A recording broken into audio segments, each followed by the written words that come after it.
All right. I forgot my water bottle. It's okay. I'm gonna hope this isn't lagging too much because it's kind of lagging for me, but we'll see. What's in here?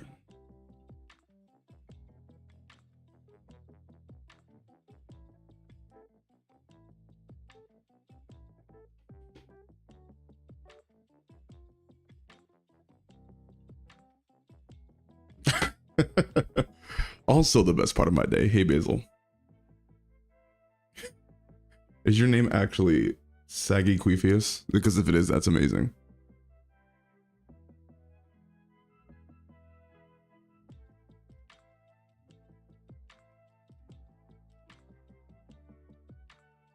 I'm sorry, I'm currently distracted. I had saw something online. About hello, Marco? I had saw something online about like the best Disney and Pixar movies, and now I'm staring at like a tier list about and thinking like where I'd put them. Hello, Protostar. What is your request, Gabriel?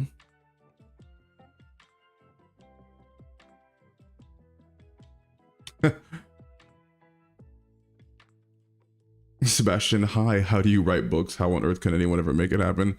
You just put words on a page and then you keep doing that until the next page appears, and then when that page appears, you just keep doing that over and over and over again. And then eventually you just will have a book.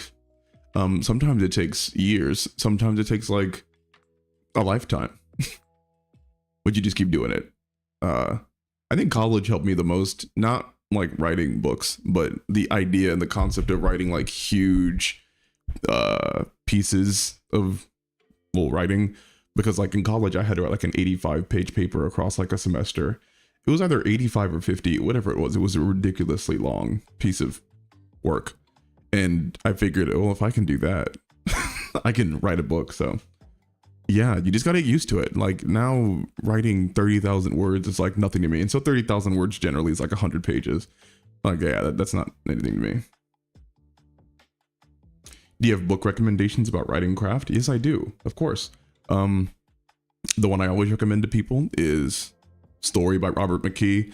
It's, I will say, I don't know if it's necessarily kind of like an introductory,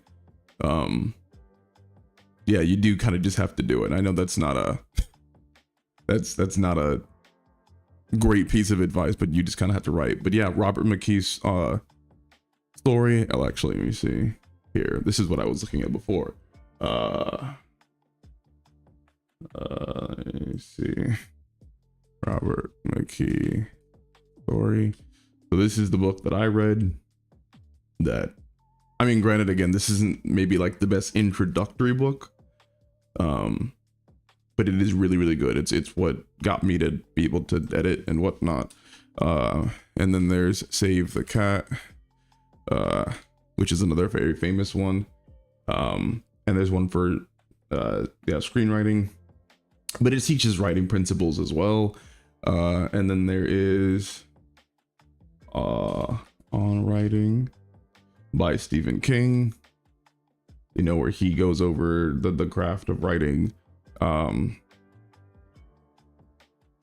yeah, it's generally kind of like, and again, if those aren't clicking for you, being able to watch stuff on YouTube, or, you know, coming into here and talking to professionals and editors, and, you know, I don't know how accessible the whole field of my business is outside of me.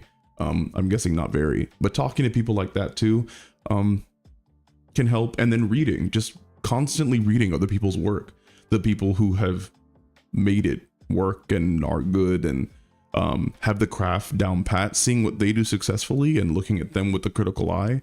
That's a large part of like becoming better, because you don't have to guess anymore. You can just see what they did, and when you know that they're successful in what they did, then you can adapt that to your own style. Gabriel, if you get the chance, you should check out Pantheon, one of the best American cartoons no one watched. Interesting. Pantheon.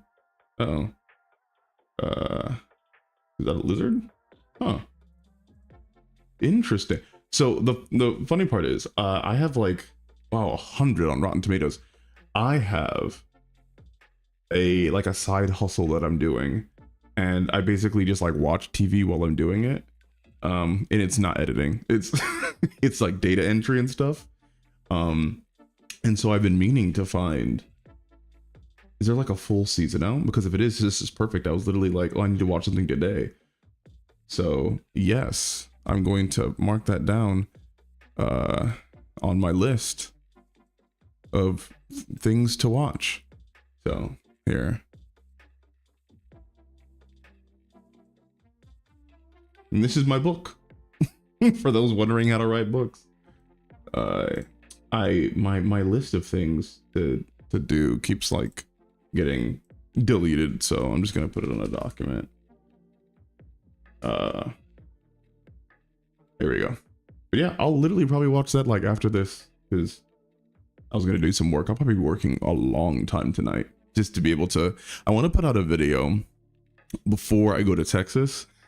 And for those of you who've played Skyrim, I actually was just talking to a Patreon supporter about this recently, about the Dragonborn. And honestly, like in universe, the Dragonborn is like terrifying. And I think I might do my video on the Dragonborn from Skyrim. And it's honestly probably not even going to be that long. But like, I don't know, there's something really cool, I think, about a soul vampire for dragons that was unintended. And I think there's a lot of interesting stuff to dive into. So I'm gonna try to get that finished hopefully tonight, and then have that recorded maybe tomorrow. And then when I'm gone next week, I'll just have my editor work on it. So also, Brian, yes, I'm finally watching Invincible. I'm all caught up. Anissa, I think, is the name of the character that shows up. So yeah, that's gonna be, I'm very excited for the season. It's just cool TV. I don't know, I just really like it.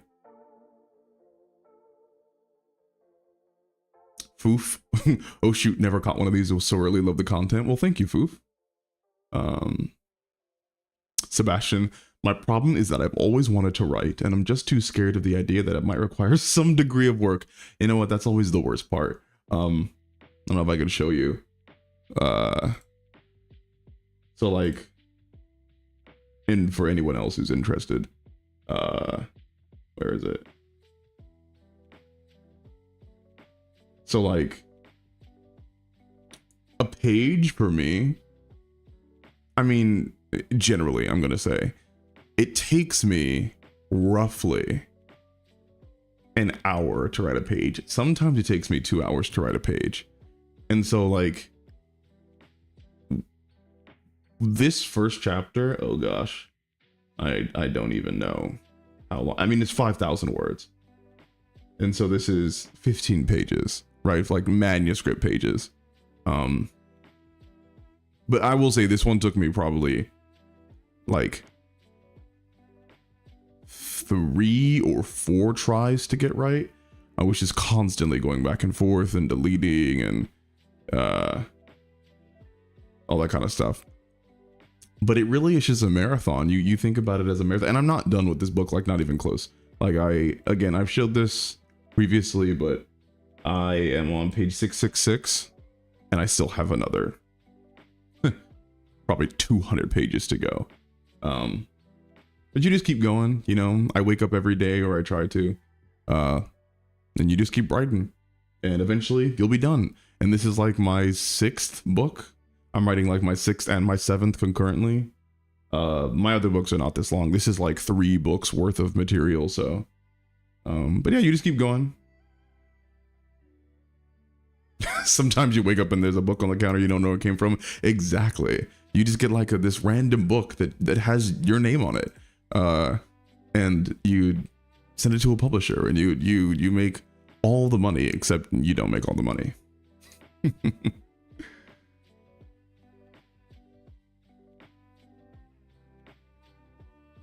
If you cry hard enough during the writing process, the tears will actually press the keys for you. It's great. Oh yeah, that's what I do. See, you can't call yourself a true writer if you haven't been in a debilitating depressive state while writing your manuscript, to the point where the shaking of your hands from your terrible sadness is actually what's fueling you forward into completing the manuscript.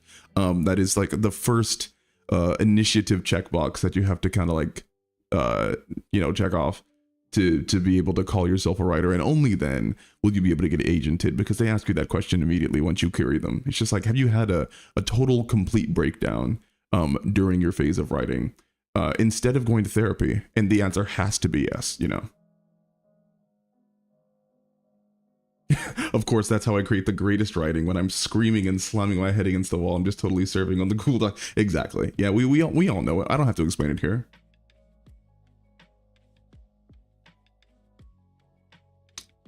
Here for vids, what city do you stay in? I'm actually in LA. The greatest, worst city on the planet. How many words, pages are reasonable for a chapter? There is no good answer. It's however many the story needs for that section of the story.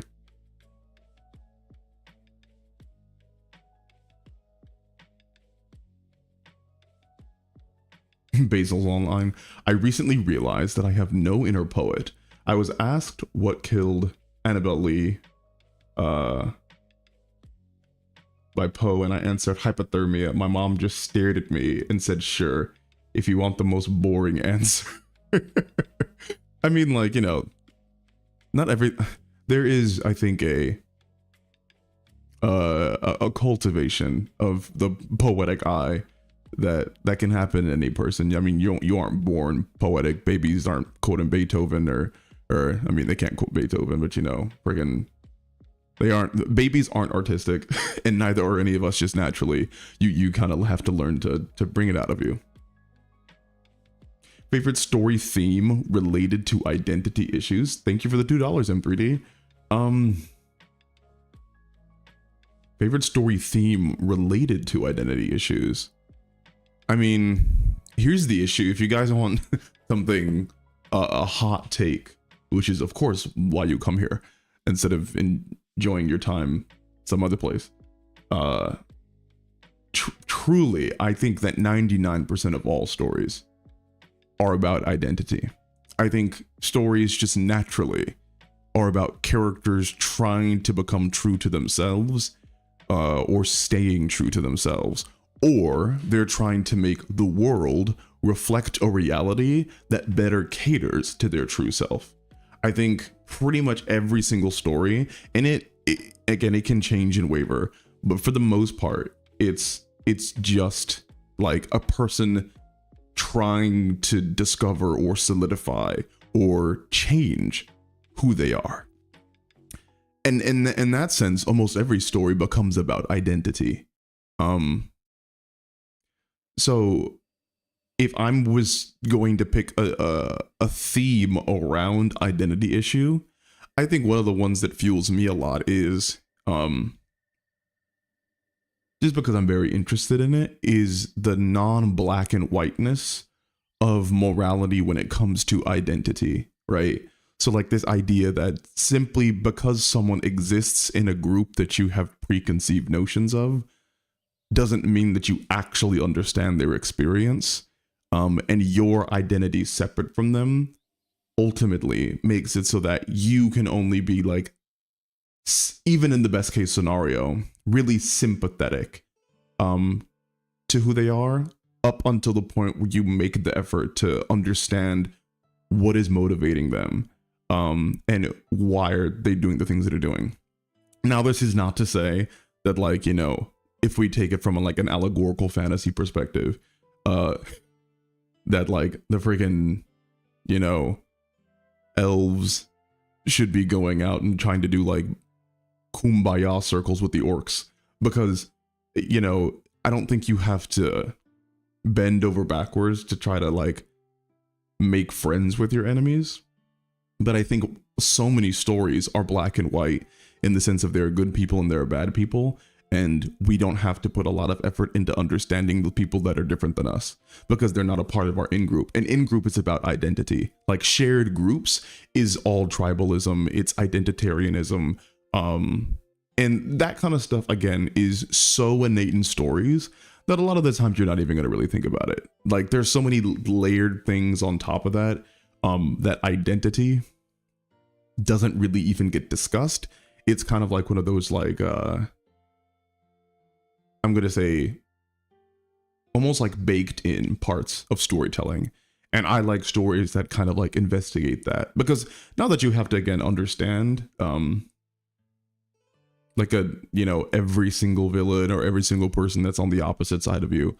But I think that there is more nuance in a story when there is that understanding and you can still dislike that person. Not because they're simply from your out group, but because like you genuinely get what they want and it's still bad.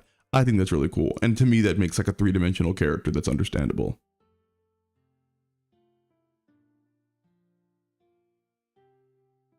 How do you know when to end a chapter?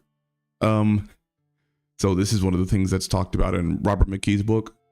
One of the things that you know how to end a chapter is if you have changed something in your narrative. And I'm not going to get into it like super deep, but if the scene that you're portraying, which is generally a chapter, if nothing has changed, right, or if there hasn't been like some type of movement, then you haven't accomplished anything, right? Ooh boy, hold on. You haven't accomplished anything, right? Say something. This is Godzilla Man. Hello. Okay, so like the stream is like 10 seconds like ahead of this actual phone call. Yes. It's very distressing. Yes. You're on it's on a stream delay, like 5-10 seconds.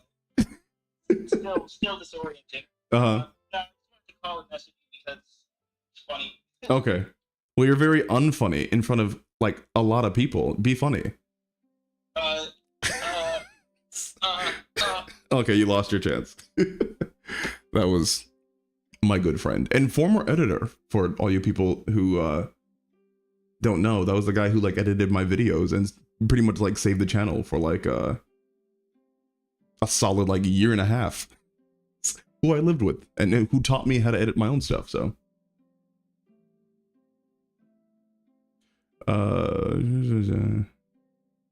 oh, but yeah, ending a story. You know how to end a story if you've positively changed something, right? So you've added something to the story, if you've taken away something from the story in your chapter, or you've altered something that already exists, right? And that's how you know if your chapter has accomplished something. Now, again, there's like more pieces to it than that, but that's like kind of like the baseline rule. Like, have I added something in this chapter that changes the way my reader or my watcher interacts with the narrative? Have I taken away something, right? Have I removed some aspect of the story? Or have I altered something that was already existing in the story? And that's going to be your kind of barometer for how to even make scenes. The same thing works in screenwriting. Same thing works in pretty much every type of story. Every story has scenes. And so you're going to want to know if you added something, took something away, or altered something. And that's going to let you know if your scene, from like a structural editing perspective, is doing what it needs to do. Because if it doesn't have any of those things, then your scene didn't really accomplish anything. Just Natty, thanks for the $5. I can't stay for tonight's stream, but I'm looking forward to watching it later. P.S. I will give Jujutsu Kaisen another chance. Thank you. I'd hope you won't be disappointed. I really like it. Gabriel Caleb, not to overload you, but have you ever considered losing your life to One Piece? I have. I've talked about this a few times. But like, oh my gosh, I just cannot make the commitment. It's just so much, and I know it gets better and better, and I know Oda is just like a phenomenal storyteller, and honestly, like it's almost a part of like the human zeitgeist at this point. Like One Piece, it's so famous that it's basically kind of like a modern day Odyssey in its level of popularity and just name brand recognition. But like it's just so much time and effort to people, and I know it's like good time and effort, but I mean I'll do it when it's finished, maybe like on a dare. Like if I lose a dare, then I'll like watch all of One Piece. So, but yeah, it is like a Herculean task to just start from the ground up.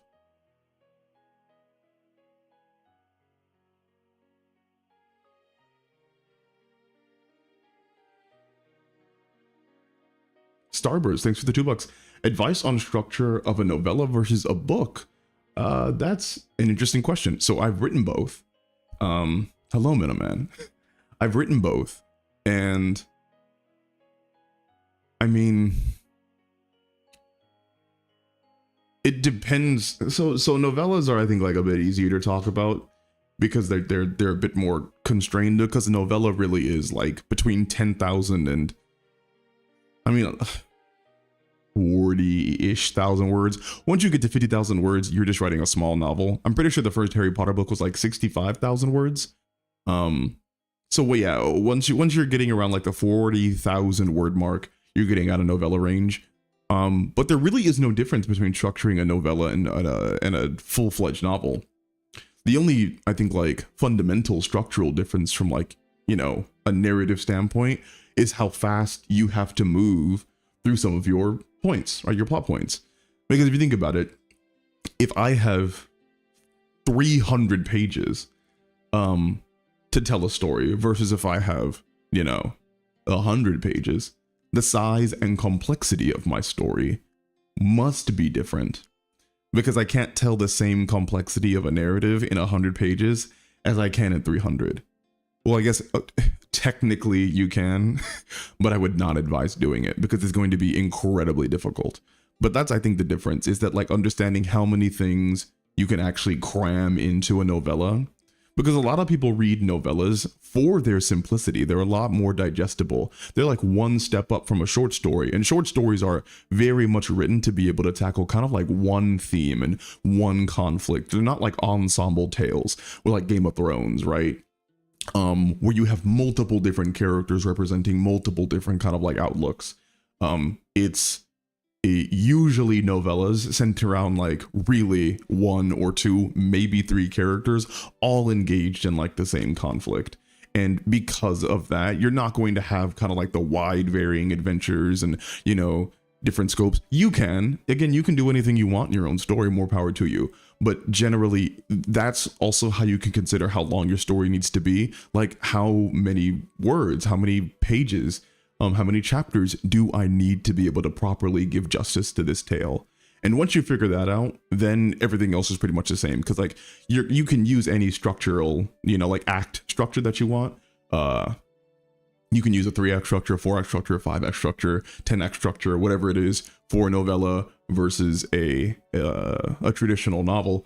But you just have to figure out like what is the length of story that you need to tell. And when I say need, I mean to best produce the narrative that has impacted you so that you can impact others. What's the best length for that?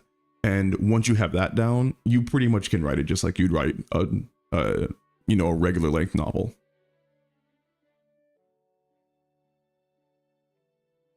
When are we getting the girlfriend reveal? I have an inside source that says you have one. Well, the inside source is me, because I've mentioned it before.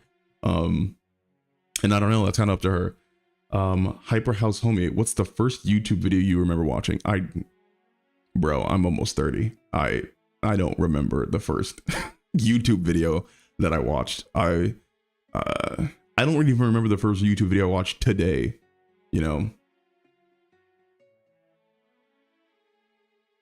JA, love that breakdown you did of the deleted scene from the Joker Batman. Keep it up. Well, thank you. That was a really fun one.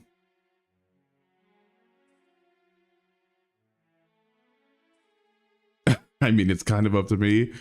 I mean, not really. But yeah, one of the other things that I wanted to do, which I honestly don't even feel qualified for because I was looking at it and I'm just like, oh my gosh, I don't even remember half of these, is is a tier list for, and I was telling some people this, a tier list for Disney movies. And this is Disney and Pixar together.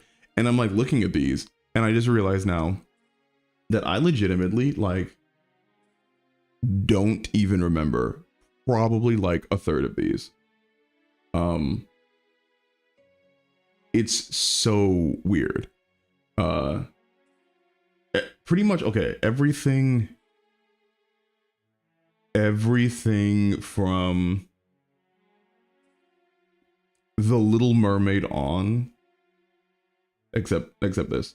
I have a conception. Just do a Pixar tier list, but there's some like movies that are fine. Here, hold on. Because there's not a lot of Pixar movies. And there's some really good Disney movies. Let's see if it'll do it. Hold on.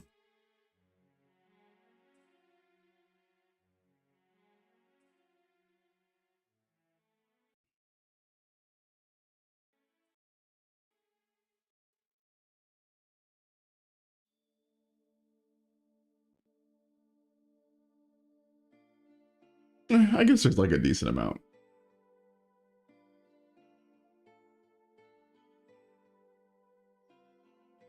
Hey, random trauma dump. Today I discovered an anime called Nymphet. It's actually what you think it is, and it made me want to die. All right, I'll take your word for it. Do you have a favorite novella or some you feel are great examples of what a novella can do with its length? I mean, I really should read Ted Chiang's books, but like my favorite novellas are Dunk and Egg from Game of Thrones, or from the Song of Ice and Fire series by George R. R. Martin. I used to be really into short stories, and I would have to go back and like look to see what short stories that I'm actually like. But yeah, Dunk and Egg for me. And then honestly, like people say that House of Usher is a poem, but I look at it as a short story. One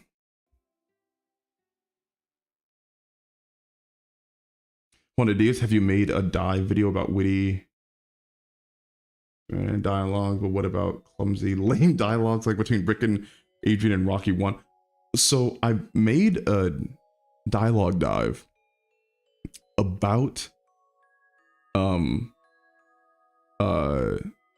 friggin' what is it? Aquaman 1. And it's my worst performing dialogue dive, second worst performing dialogue dive. Granted, I do them because they're fun, but yes, Aquaman 1 has some absolutely terrible dialogue. And I go over why it's so terrible in that video.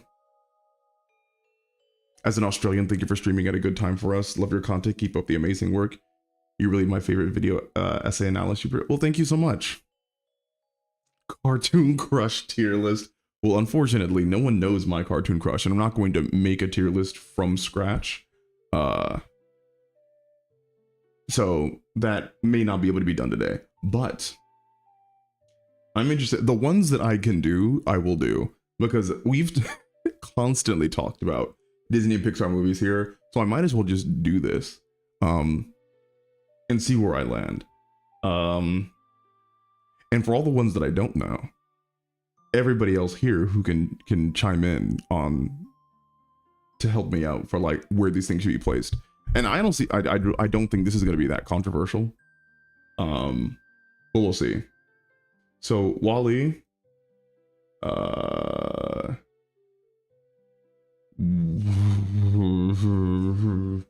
Elastigirl or Shigo, who wins in a baddie versus Shigo. I have like a well-known soft spot for like specifically like evil, powerful women, female like characters. It is like Eris. I've talked about this, but like Eris from Sinbad, Shigo. There's like one other, like Catwoman kind of stuff. Super cool. Wally, I'm going to give. I'm gonna put an A.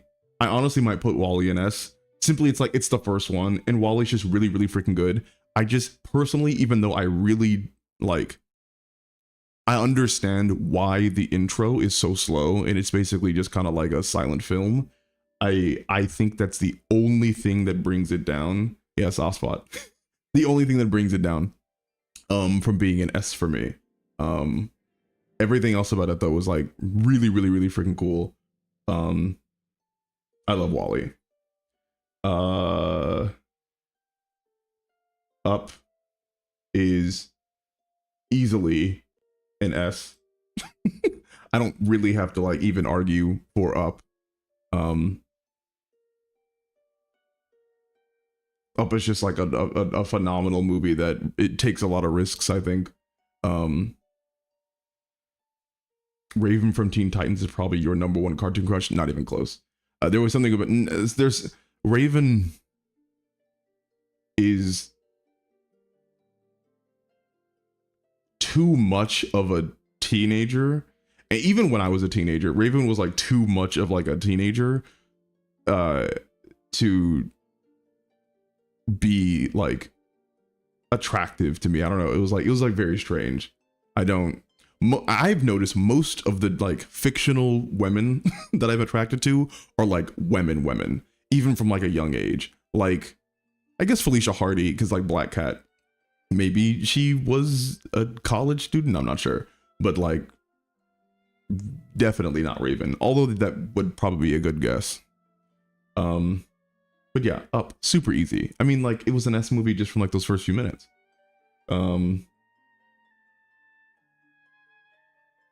Basically, he likes older women. Yes, I like older, younger women. Wreck-It Ralph is an A. When I saw Wreck-It Ralph 1, and again, this may be an actual kind of like same but reverse genders. My first crush was Dean from the Iron Giant. Yeah, wait, hold on. Was that like the...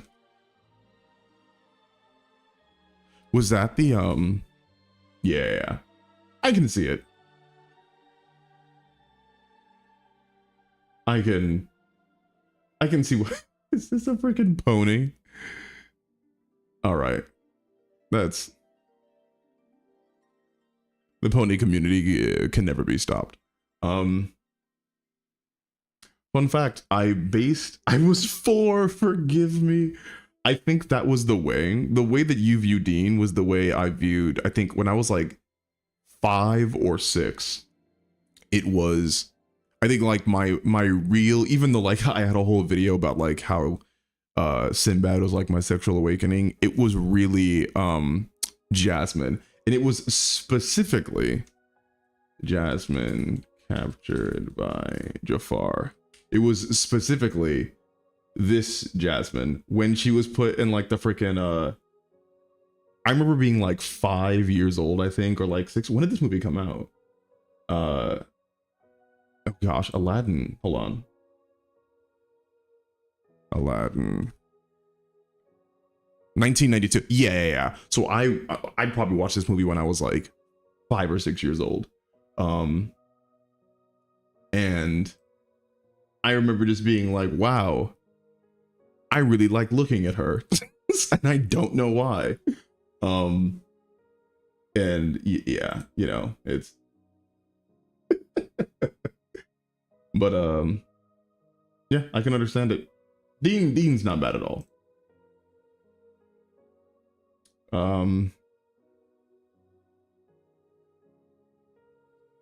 And because of that, I'm gonna put Aladdin at B. I think Aladdin's good. Udis, hey man, I love your channel. Keep it up. Thank you, and I love having you guys here. I'm gonna put Aladdin at a B.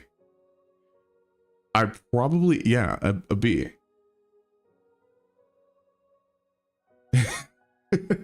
Because again, I would probably need to rewatch some of these. But I think Aladdin was a good movie, a part of the Renaissance. I believe it was part of the Renaissance. Wow, I really like looking at her. I don't know why. It's still how I look at my GF. There you go, Davion. Lion King S. Lion King is, and this again, maybe this is gonna be a controversial list. Lion King is gonna be A for me. And I recognize that Lion King is like the foundational Disney movie. But I've rewatched that movie quite a few times. and it's very, very, very good. But it doesn't necessarily kick into the S for me, like as far as being like the pinnacle of like Disney Pixar.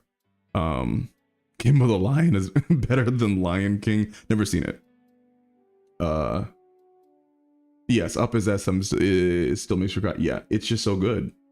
And again, a lot of these I'm not even going to be able to rate because I legitimately cannot remember them. Inside Out, this is the therapist in me speaking. This is S. Inside Out is borderline flawless. I think the only thing that I even can imagine right now for Inside Out needing to improve was, I think, around the, oh gosh, I can't even remember the imaginary character's name. But I remember watching the movie and thinking when he died, spoilers, that could have been, I think, a little bit, there could have been a little bit more impact there. But for the most part, like even me thinking about it now, Inside Out is phenomenal. Yeah, Lion King is probably up there for a lot of people. Bing Bong, yes. Bing Bong. Yeah.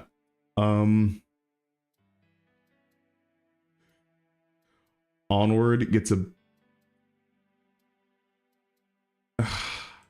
okay, now see, Onward, the reason Onward gets a B, and I know I'm jumping around a lot here, Mufasa's death not hitting, it's not that Mufasa's death was not hitting, it's just that like I know at the time it wasn't cliche or by the books, but now it almost is. And I know that's not a knock on Lion King.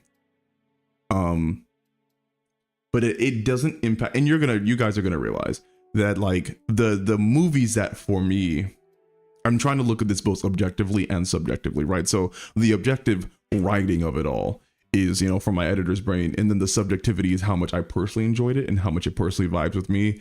And of course it's always going to be going like back and forth. Or I'm trying to balance it.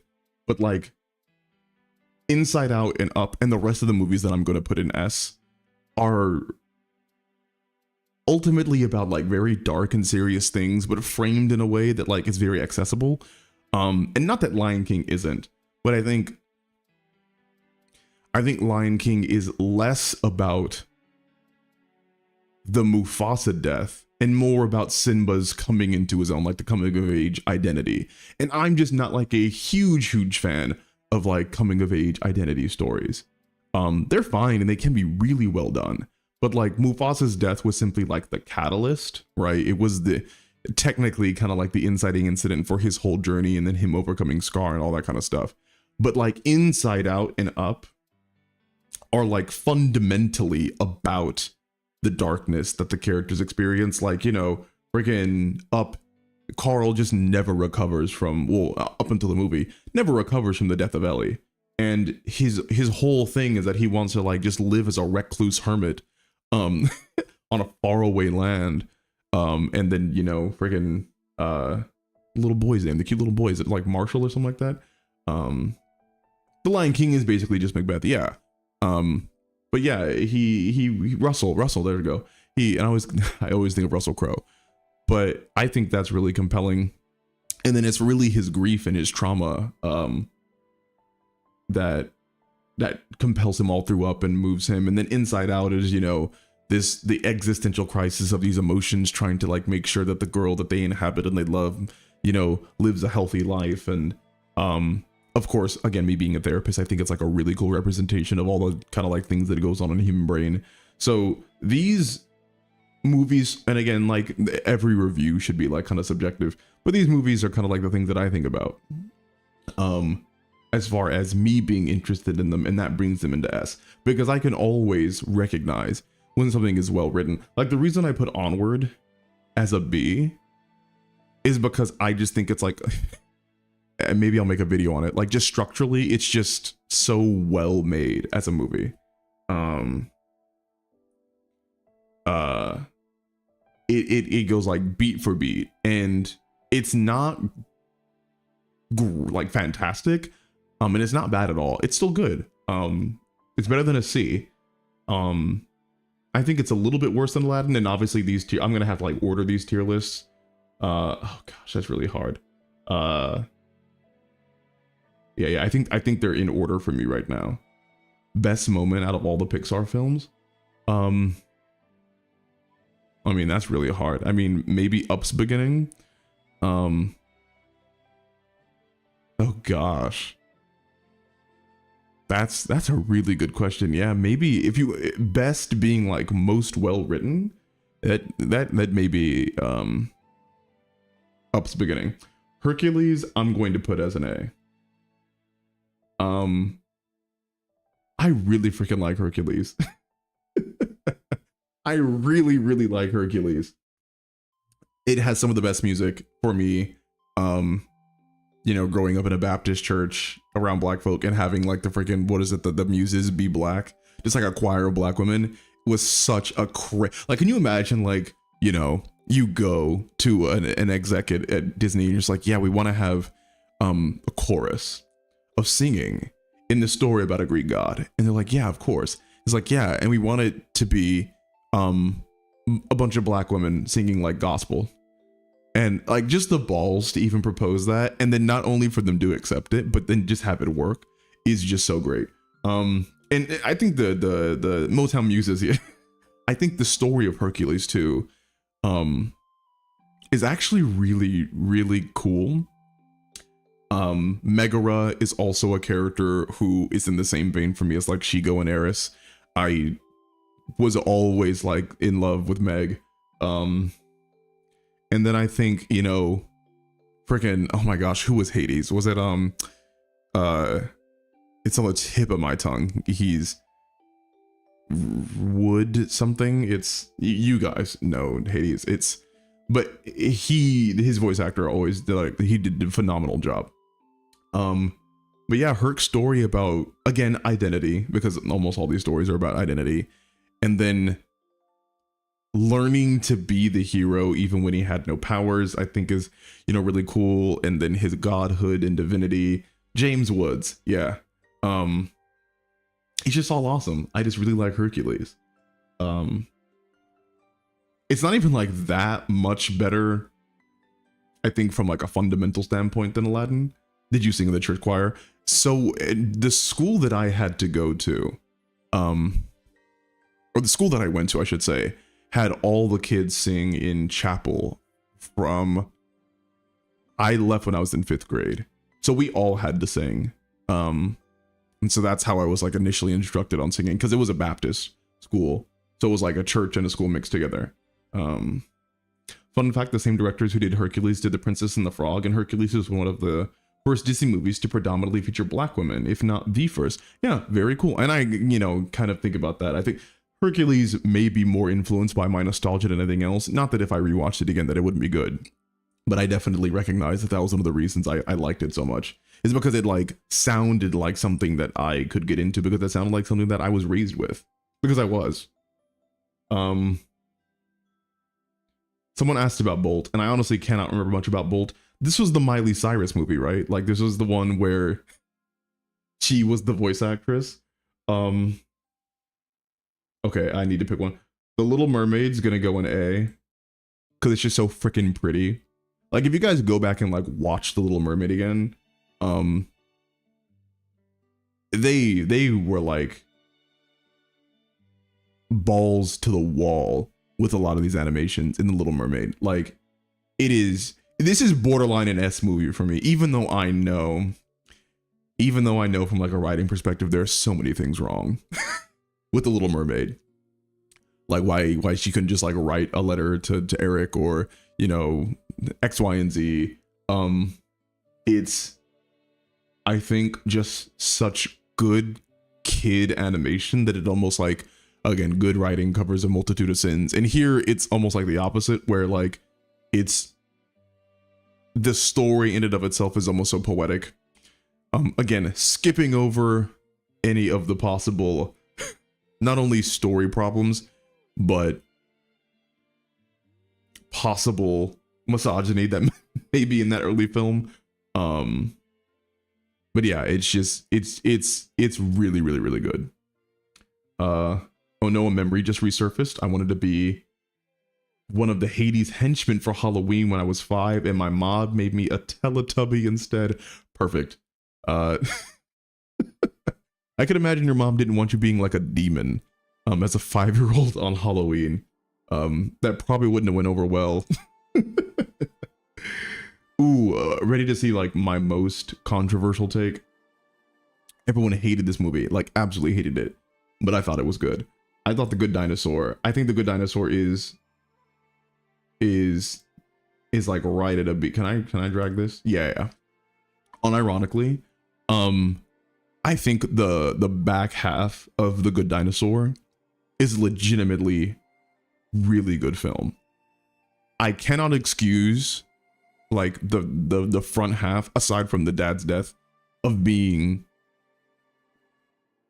relatively just like there, but the back half of that movie I think is just like super cool. Like the discussions of kind of like, you know, religious zealotry and indoctrination, and then like personal trauma, and again self-identity and personal responsibility, and who these characters are, where they belong. I know a lot of people did not like this movie, and I can recognize why, but I really liked it. I thought it was super cool. And him coming into his own at the end of the movie and coming to grips with who he was in terms of his family and his relationship. I believe the little boy's name is Spot. I think is awesome. Incredibles S rank. Incredibles might be the best movie that Pixar has put out. Yeah, I'm just gonna go ahead and put it there. I'm just gonna put in, if I can. Yeah, I'm just gonna put Incredibles as the first. I made a whole video about it. This shouldn't be a surprise. Okay, people want to know my opinions about Frozen. Where is it? This is Frozen 2. Frozen. Best character out of all the Pixar films.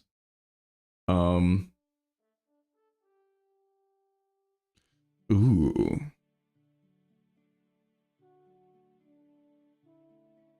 I don't know. Maybe Claude Frollo. There's just not a lot of villains like Claude Frollo. Yeah, I'd have to think. I mean, there's so many great. Oh, you said Pixar characters. Oh, okay. I mean, so if we're doing Disney, it's probably Claude Frollo.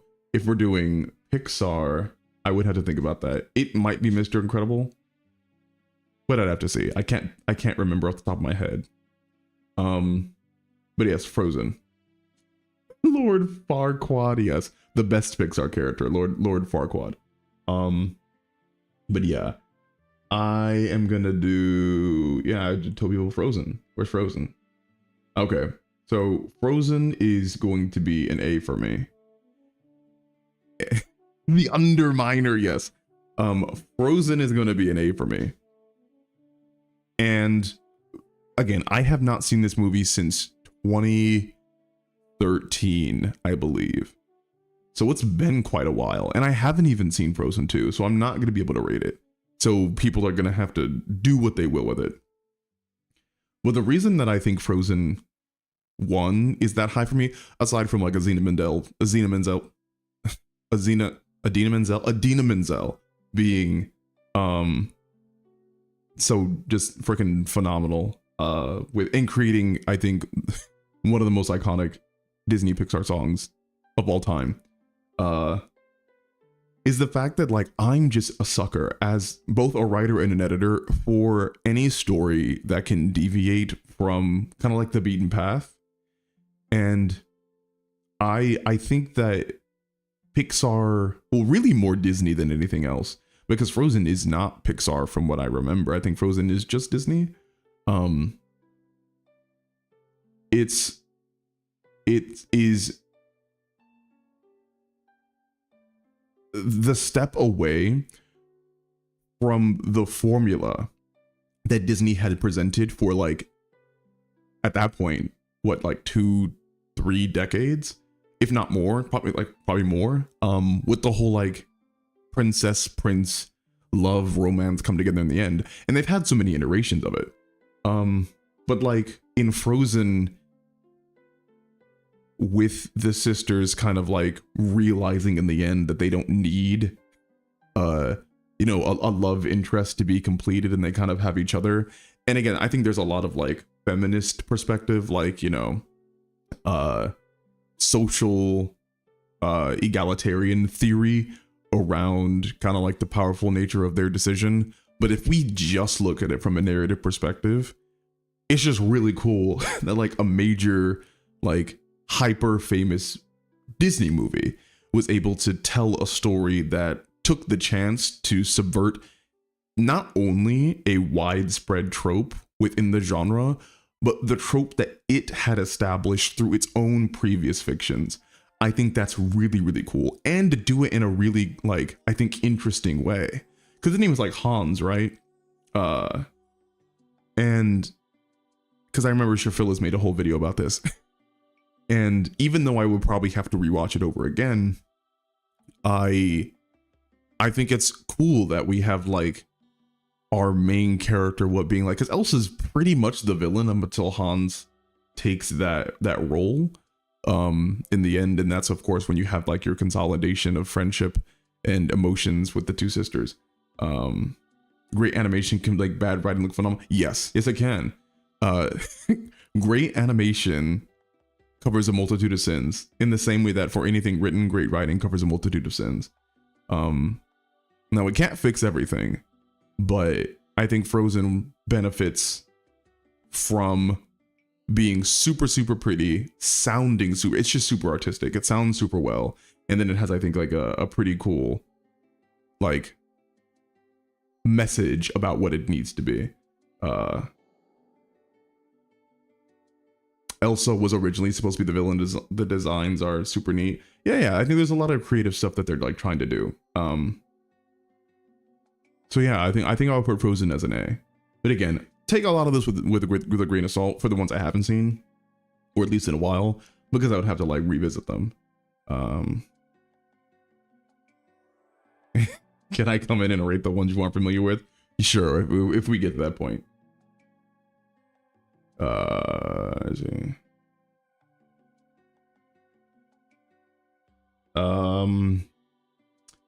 Unfortunately, Incredibles 2 is like a C to me. I thought that movie was okay. It was just fine.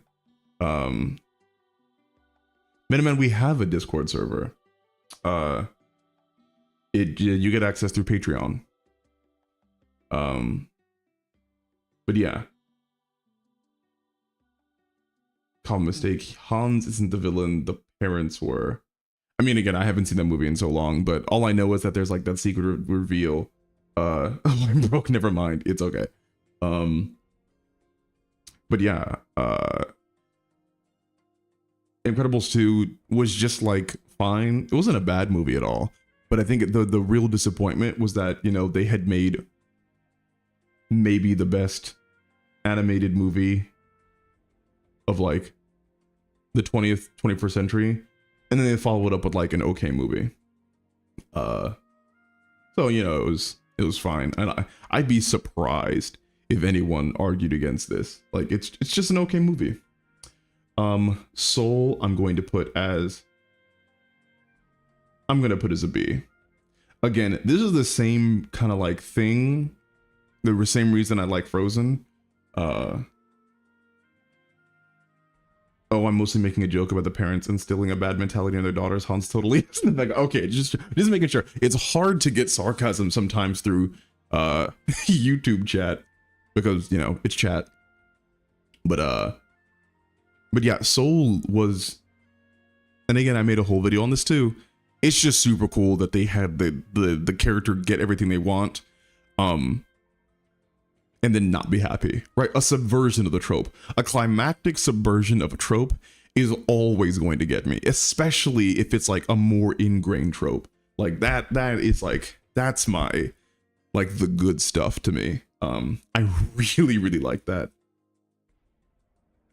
And it's also pretty to listen to. Of course, you know, having the black character turn into like an animal, and that's like a trope that it adheres to. But I enjoyed it for what it was. Olaf is the villain of Frozen 2, yes. What age did you start diving? I'm gonna guess that's diving into stories. Like, when did you have a really good English teacher? I mean, I became really critical of stories. I remember being critical of stories right around sophomore year of high school. So honestly, maybe like kind of like late. I always known that I liked writing, but I didn't start like, I remember actually driving or being driven to school during my senior year and thinking about, oh wow, I actually like know a little bit about like storytelling now. I didn't know how to write stories because I tried to write a book and it was terrible. But I think it was kind of right around like 14, 15 years old was when I got like serious about being investigative about stories and structure and storytelling and all that. Because I just always thought it was interesting. And it wasn't until I like even realized, and it wasn't even through English teachers. This was like kind of like my own thing with the, funny enough, and this sounds so douchey, but my awakening as far as like actual narratives and being interested in stories on like a really deep level was because of Inception. I just really, really love that movie. I saw it probably like 4 or 5 times, and it made me think about the depth of which you can tell stories. And of course, Inception is an action adventure, but it's also a little bit of a romance and also a horror. It has basically everything. And I was just super intrigued by that idea of being able to cram so much in a story and tell so many different sides of a story. And that's when I got into it myself. So how do you feel about the angry black woman trope? I think it's bad. I think any racial trope for the most part is bad. I don't think, I think once you, I mean, if you're going to use it to subvert it, fine. But I think like the angry black woman trope, like if you're just going to put a character in there to be a racist stereotype of their culture, I think that that's like kind of like bad across the board. Lightyear didn't see, so I cannot rate it. Elemental, this one's going to surprise people. I'm putting this one as an A. This one is going probably right here, right before The Lion King. I should do a Christopher Nolan tier list. Although I haven't seen like that many. I think I've seen like 4 or 5. But yeah, Elemental. This is another one where I feel that because of my subjective experience, I had a really good time with it. But it's also, I think, objectively written well. Before The Lion King is crazy. Yeah, I recognize that. I recognize that from like and this is my reading, that The Lion King is a foundational movie, and I would not argue if people put The Lion King as S. I would not blame you. But Elemental to me was, it just hit really close to home, because I thought it was way more in depth with, so if people don't know, there are different like kind of like branches of studying humanity, like academically. So like my master's is in psychology, in clinical psychology, right? So psychology is the study of an individual and their mindset and the emotions that they feel, right? And of course, like you all know about sociology, where it's the study of how society works, right? And how society evolves and affects the individuals within it. And then there's social psychology, which is the study of an individual in a society and how that individual is affected by the society around them. And then there's, you know, multiple other disciplines even branching out from those, right? And I studied social psychology and then ended up studying sociology as well, along with having my master's in psychology. And there's a lot of stuff that I think everybody knows, but maybe doesn't recognize to the depth of what happens just like in an everyday world, with how people on a psychological level operate, how society operates sociologically, and then how society affects individuals, which would be social psychology. And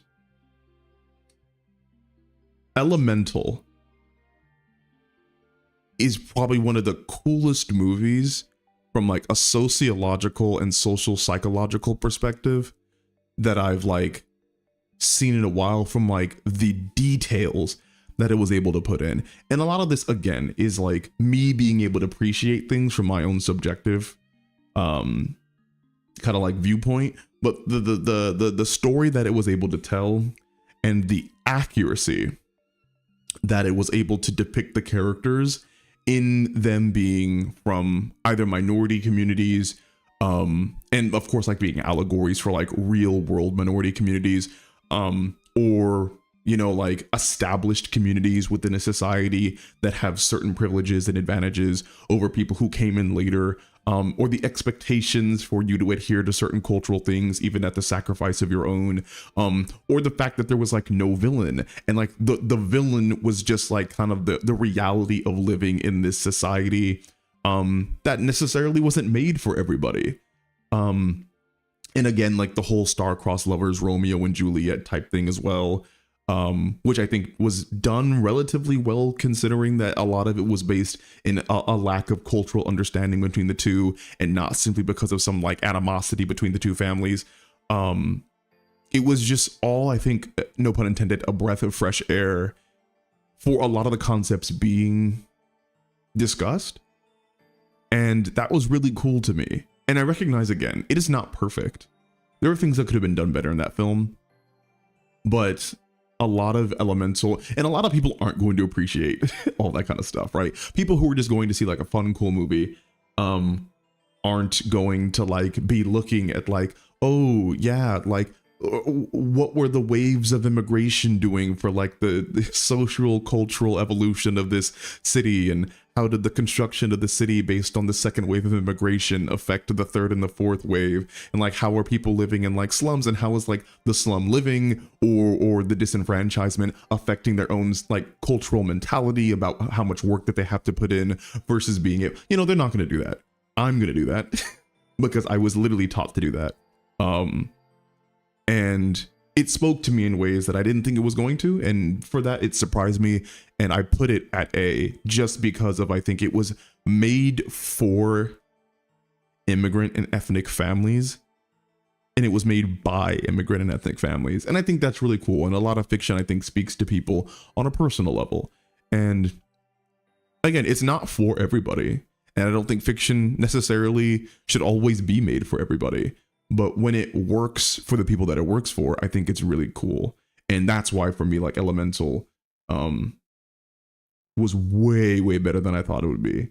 And that's why I put it at A, even above Lion King. Because again, Lion King, well, it's the same way that people talk about, you know, like Citizen Kane being like, you know, a foundational, fantastic movie. But a lot of people don't really get invested in Citizen Kane because like so much of Citizen Kane is the foundation for everything else that we've seen. So when you watch Citizen Kane, it's like nothing is surprising you, nothing is like out of the box, because it took those things out of the box and it made those things not surprising anymore.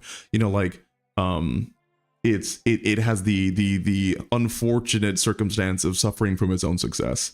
And I think that for a lot of movies that I have seen, that's the kind of thing that I'm feeling as well. Oh my gosh, thank you for the $50. Sisfian Zero, thanks for all the streams and thanks for the video. You helped me see things different. What did you think of Blade Runner 2049 if you saw it?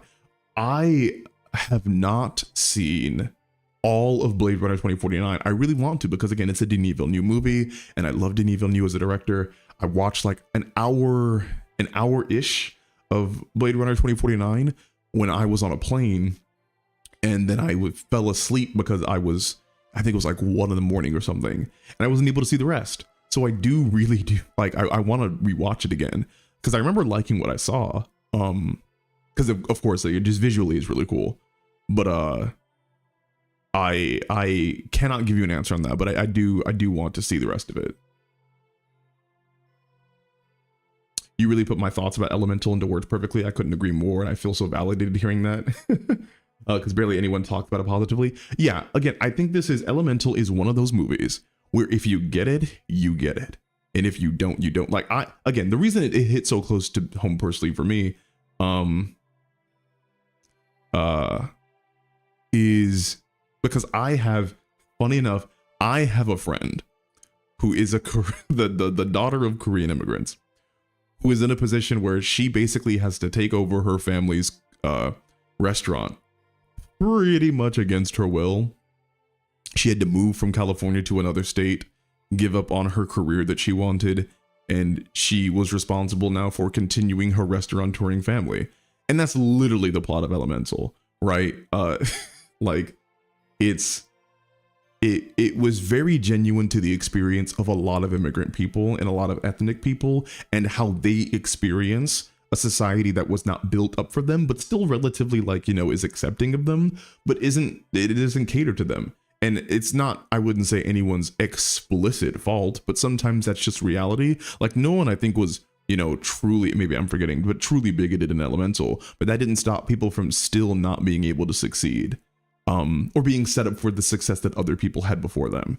And I think that's really cool to be able to show to kids in a really, you know, digestible way, in the same way Inside Out showed kids a lot of, like, really, I think, high level psychological stuff in a digestible way. So that's why I like it so much. I think it took a lot more risks. I think it was a lot more genuine to the experiences of real people than, like, The Lion King, because if we're comparing it to that again, but I also think it was able to accomplish a more specified narrative, like poignancy, where Lion King cast a wider net and was, like, more culturally relevant, I think, just for, like, the zeitgeist of cartoons at that point. You know, The Lion King was untouchable in, like, the 90s. It was like the peak of what, you know, we thought animation could do. Again, especially for people who were kind of like Afrocentric, and we're just like, wow, it's really cool that we're getting a story, maybe not explicitly about Black people, but about, like, you know, African society and whatnot. So Lion King had this place as well. But it's just, for me, subjectively, I would put Elemental ahead of it. Yeah, the movie was a personal attack on us. That's great that I loved it. That's funny. Good night, Sisfian. All right, so now that that's out the way, we got 20 more minutes here, so we're obviously not going to finish everything. Okay,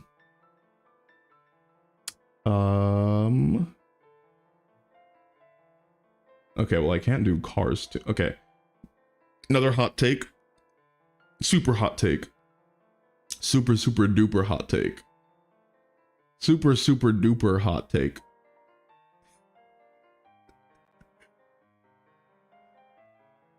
I'm gonna put Cars at a B. If you go back and watch Cars, it is not as bad as people think. It is not as bad as people think. I promise you. It is not as bad as people think. It has its faults. I will give you that. Cars is, I think, really cool. I would talk about it longer, but someone asked about Coco. A lot of people don't like Cars. I don't know why. But yeah, where's Coco? I want to talk about Coco. Cars is very fun. Where is it? Coco. All right, guys. Coco. Not D. No. Coco, to me, is, and I know I made a nearly 40-minute video about Incredibles. Coco, to me, is the best mainstream animation I have ever seen. I was not prepared for how good Coco was. Okay, I'm going to step away from the whole Coco, because once I start, I'm not going to stop. If I remember correctly, oh no, is my computer saying you can't do this anymore? It is. All right, so we might not be able to. Okay, here we go. Cars Rotten Tomatoes. Let's see. Yeah, like, so just so you guys know, it's like it was okay, like review wise, it was 75%. But a lot, yeah, I think someone said it. Cars is a good movie. People just had high expectations for Pixar and hated the oversaturation. Yeah, so like here, it's a pretty middling animated movie. A lot of people like to talk about Cars as if it was like a lot worse, which it isn't. I think they just didn't like maybe like Mater and, you know, the hillbilly stuff. But again, if you go back and watch Cars, it is nowhere near as bad a movie as people think it is. How they talk about it now, at least. But okay, Coco. To me, Coco is borderline perfect. I can never say any piece of fiction is perfect because I think you can always improve upon fiction, but like Coco is insanely good. So if you guys don't know, me growing up in California, I specifically grew up in a place called San Fernando Valley, and like everybody that I knew growing up was either black or Latino. And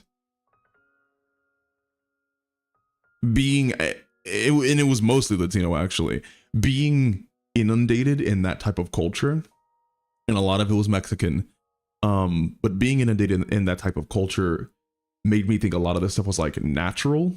And I'm not saying it's not, but like I thought everybody had that experience, because like I was eating, you know, tacos and burritos and taquitos and chilaquiles, and even though it's like kind of like more Spanish, but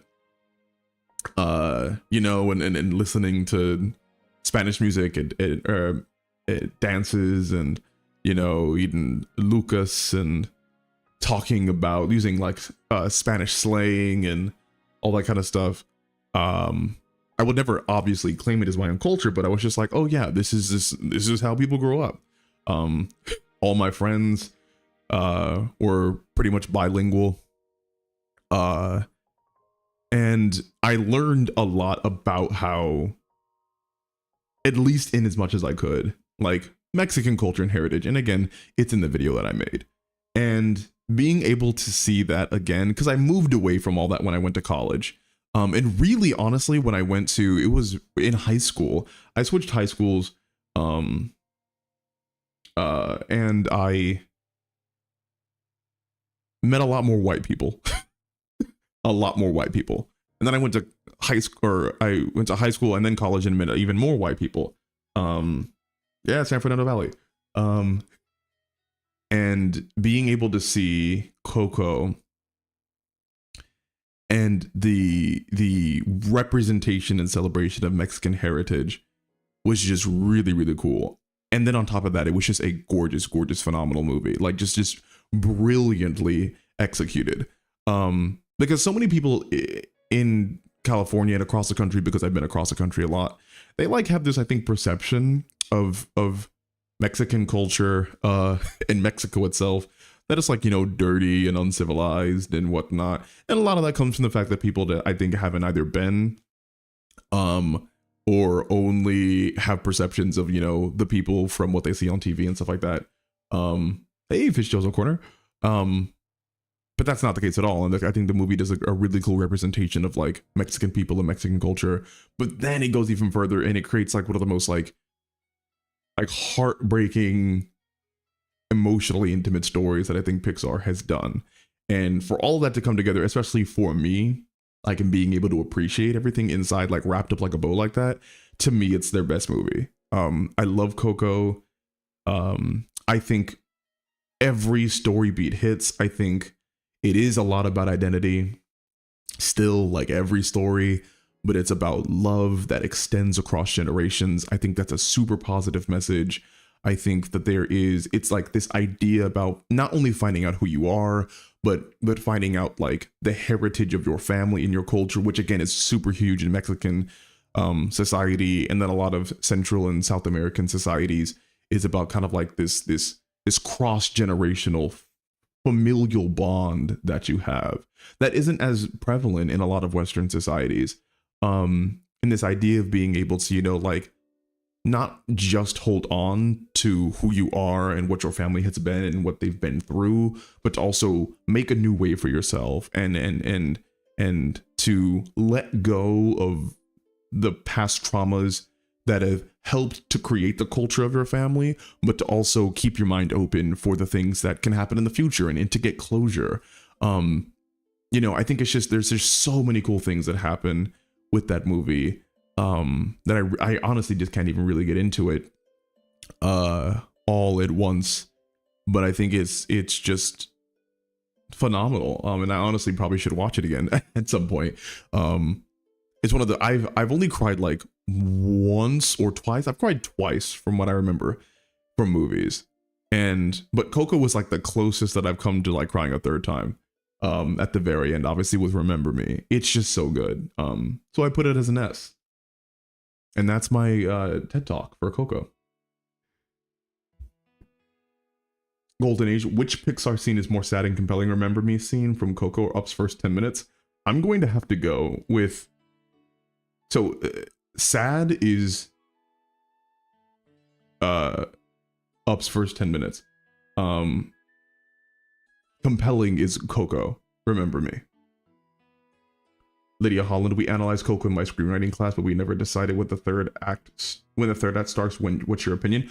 I would have to watch it again, right? Because traditionally, if you're just talking about structure, the third act starts when the characters are at their lowest and the resources have been taken away, and then when the villain or like the antagonist is at their strongest, right? So like I would have to go back and see. But whenever those are kind of like all the parts that like align usually for a third act, because what that does is then that it makes the greatest conflict for the characters to have to overcome in that third act, which creates the greatest tension, which usually invests your reader or your viewer the most. So I think I specifically remember it's freaking the main character. Yeah, I'm thinking like when they were thrown in the pit and they had their heart to heart. That was probably the beginning of the third act, because you want to look for the third act is dedicated to the climax, and the climax is the confrontation between the antagonist and the protagonist. So if you look about like, okay, where is the actual conflict, you have to have proximity to that, right? So if you want to say like, okay, well, the end of the second act usually is a moment of calm. It's the typical calm before the storm, which allows you to appreciate the peace that you have before you get thrown into consistent conflict. And again, this is like almost ubiquitous across like all narratives. A calm before the storm going into the climax.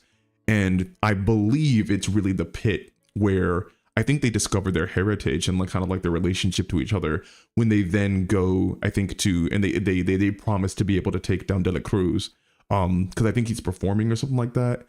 And I think that's where you would say like the third act begins. Of course, now, we're not the writers, and so everything that we're doing here is just subjective when we come to like a structural sense, because like acts for the most part like are a generalization in the same way that genre is. Like there's no such thing when you get down into it as like aside from what the creator says as like the start of a third act, because like, you can, you know, is it a scene, is it a moment, is it a delivery of dialogue, is it a second, you know. But I think that if I were to conceptualize it from what I know about the movie, that's what I would say that the third act starts. I probably should do some Renaissance films or more, or even just like middle. Okay. Rapid fire, at least a little bit, because I got like 8 minutes left. Oh gosh. Okay. Atlantis. You know what? Screw it. I'm gonna do it. Atlantis is an S. Atlantis is an S. I don't care. And I'm tired of pretending that I don't. Atlantis is such a, I think, a cultural gem that I have to put it there. It is just so good. It is the most adult thing that I think a lot of us were exposed to as kids.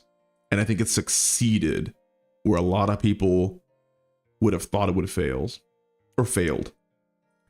And there's just so much about it that works. And I'm waiting for the day that they do a live action remake. They have to make one. Atlantis villain, only true villain in Disney catalog besides Skyrim, Bishop Stinkface. Interesting. Atlantis got done dirty before by being made before its time. Yes. Okay, but the Emperor's New Groove is a masterpiece. If it's not S, I'm gonna throw a fit. The Emperor's New Groove. Okay, so but before we do that though, what did they say? Toy Story 3? Oh gosh. Okay, Toy Story 1. Let's go in order for this. Brother Bear. Okay, Toy Story obviously is an S. Toy Story is, and Toy Story 2 is also an S. I cannot remember Toy Story 3. I haven't seen the movie in so long. I rewatched Toy Story 1 and 2. Toy Story 3, I've only ever heard aren't these movies like only in the 90s aside from Toy Story 4, which I think was just like mid. So I'm gonna put this as an A. I just can't I just can't remember. Emperor's New Groove, where is this? This is gonna go near the top of A. Yeah. This is gonna go not near the top of A. I lied. This is going to go there for me. Yeah.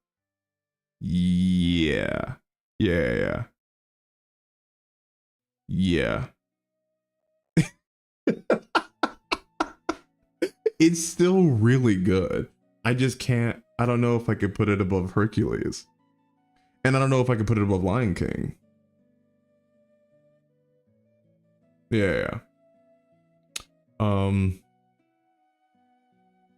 yeah, I honestly really even shouldn't have to talk about these two. It's Toy Story. It's Toy Story 1 and 2. Like there's like what's to debate here?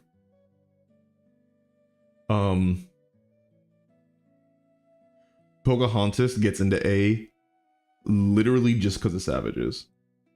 One of the best songs in all of Disney.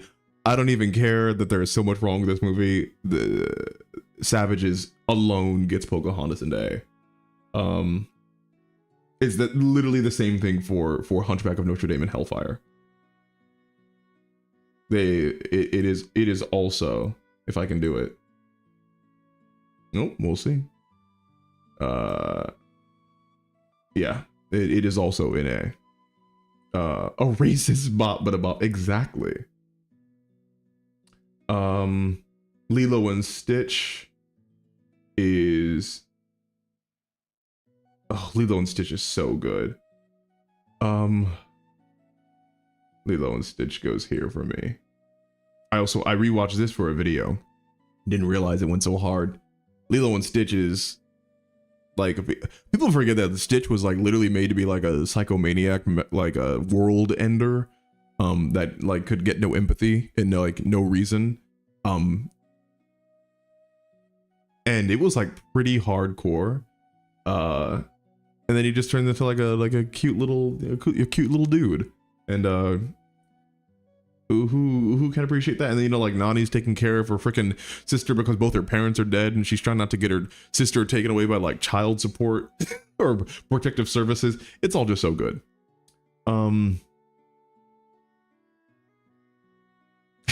If you don't put Treasure Planet as an S, I'm unsubscribing. Treasure Planet is not Disney. Is it? David is a Chad. Agent Bubbles, yes. Treasure Planet is DreamWorks, if I remember correctly. Let me see.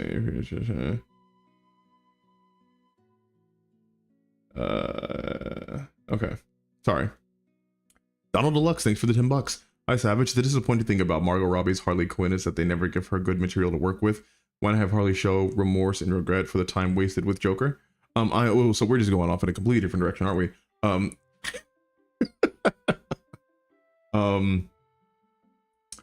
uh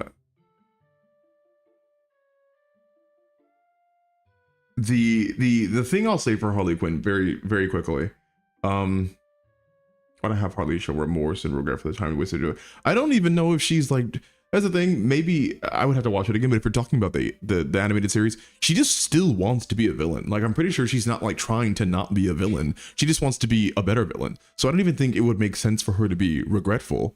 I think she just like, I think she was just like, oh yeah, I don't I don't like being linked to him and being abused by him during that time, but I think she's fine like being a villain. Wait, okay, so am I stupid? Is Treasure Planet on here? Wait, is this it? Oh, I am dumb. It is on here. Okay, I'm gonna be real. Treasure Planet it's just not an S. Treasure Planet isn't an S. It is very, very good, but I can't put it as an S. It's very, very good. It's the same way like Chinese. I would put Treasure Planet. Gosh. I mean, it's an A. It's an A. I'm trying to figure out where. Donald, thanks for the $5. I know it's fine. Don't worry about it.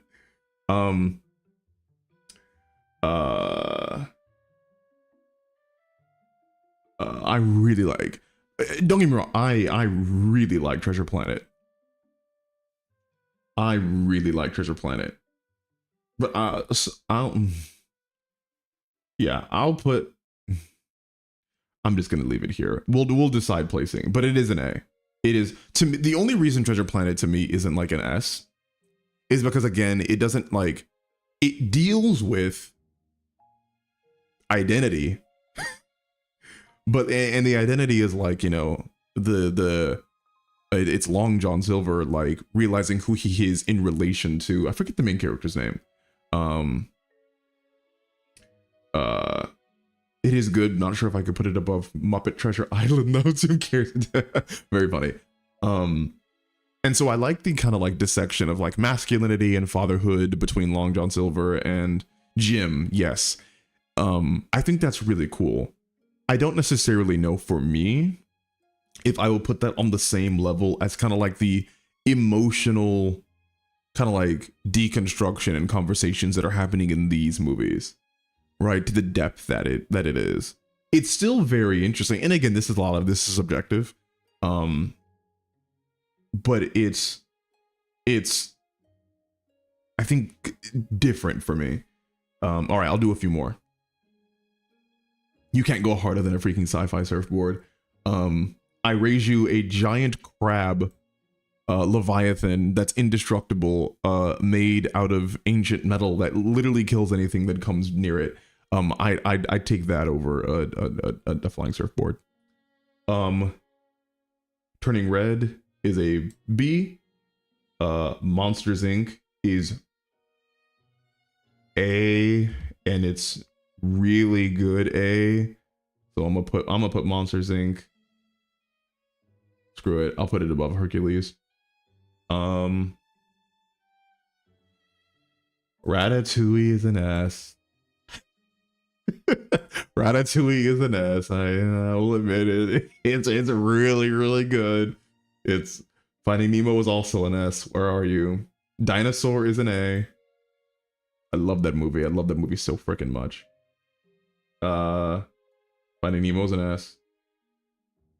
Luca is a C. It's fine. Big Hero 6 is a B for me. Zootopia. Okay, no, I'll do Moana. Moana's an A. Wreck-It Ralph 2 is like a C. You sound so defeated with Ratatouille. It's the only reason. The reason is because I remember not liking Ratatouille that much when I first saw it years and years and years ago. And I remember thinking that Remy, or not Remy, whatever the skinny chef dude's name is, it's literally like a pasta, isn't it? Or like, it's, oh my gosh, you guys know what it is. Just to be clear, Incredibles 1 is an S. Yes, it is here. It is. Incredibles 1 is an S. Linguini, yes, exactly. Linguini, I thought Linguini was the main character. I was very wrong. And then I watched Ratatouille again, and I was like, oh my gosh, no. It very much is Remy. He's the main character. And this movie is really good. So and I think I will forever, for people who don't know, I think I will forever also have like, it's not even like a real thing, but like a grudge. It's not even a grudge, but like a sour feeling in my chest for Ratatouille, specifically because my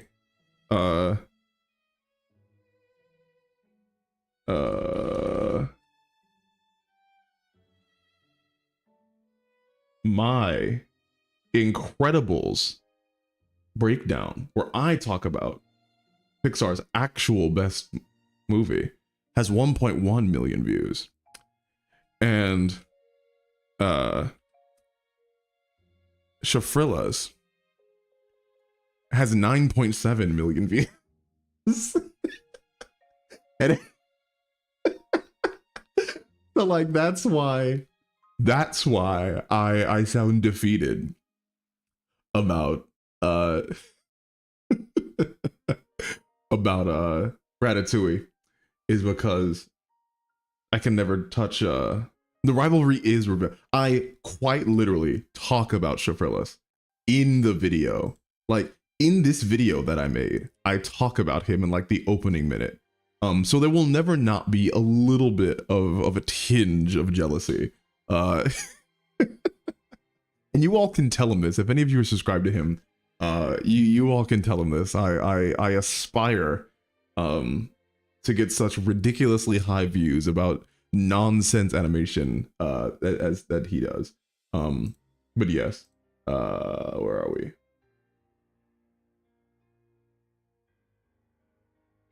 Stick it to him and bump down Moana to a C. Oh, that's funny. Donald, Incredibles 2 is an F, biggest disappointment. The only reason I put Incredibles as a C, Incredibles 2 as a C, is because there are actual like DNF movies in here, like that aren't good whatsoever. And let me see if I can pick one out. Oh, where? Yeah. So like Cars 2 is like a D movie. It is just bad. It is not a good movie. I don't know what they were thinking.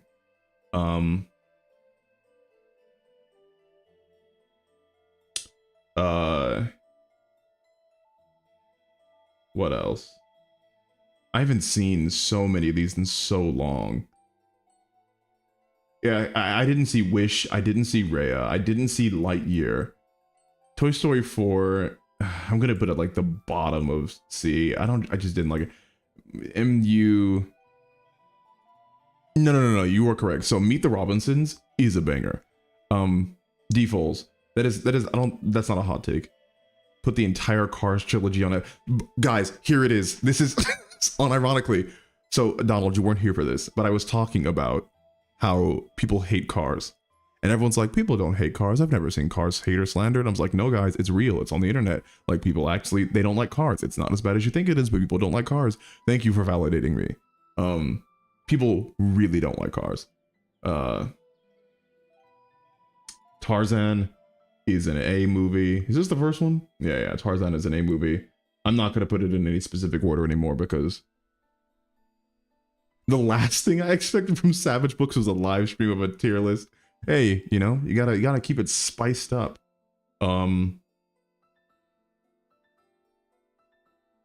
Show them this entire. That's funny. I cannot remember anything about Brother Bear, although I liked it, although I was like 10. So yeah, I might just keep this up for next time because I'll actually 101 is a name. I again, I have to like get somebody in here that would actually know. I am going to go get some food, but it's been a very fun. You might have gotten Cars 2 and 3 mixed up. No, no, no, no. No, no, no, no, no, no, no. Cars 2 was the one where like they're secret agents and Mater's like investigating like an oil rig gang or something, or like no. Cars 2 is bad. I'm pretty sure. Sound like some Patreon watch-alongs might be in order for maybe we'll have to do some watch-alongs. That might be what we have to do. But yeah. Oh, Encanto. I'll do this one real quick. Encanto was an A. I liked Encanto. Okay. Well, thanks everybody. I'm gonna go not starve anymore. Why Turning Soul is in the same tier of Cars? Because Cars 1 isn't bad. No. Cars 1 is not that bad. Yeah, Cars 2 is the bad one. You put Cars 3 and D. Oh, that's right. Oh, I see what you mean. I thought this was Cars. That's right. That's right. Yes. Yeah, not starving anymore. All right, guys. Thank you for being here. And I will Sunday. I might not actually be here Sunday because it's Easter and I might be out and about. So we will see. I'm also not going to be here Tuesday because I have a plane to catch. So this might be my last stream for like a week and a half. So hope you enjoyed it. Thank you everyone for coming and chilling, and go enjoy the rest of your nights. Yes, Easter is this Sunday. Yes. So I'll see you guys later.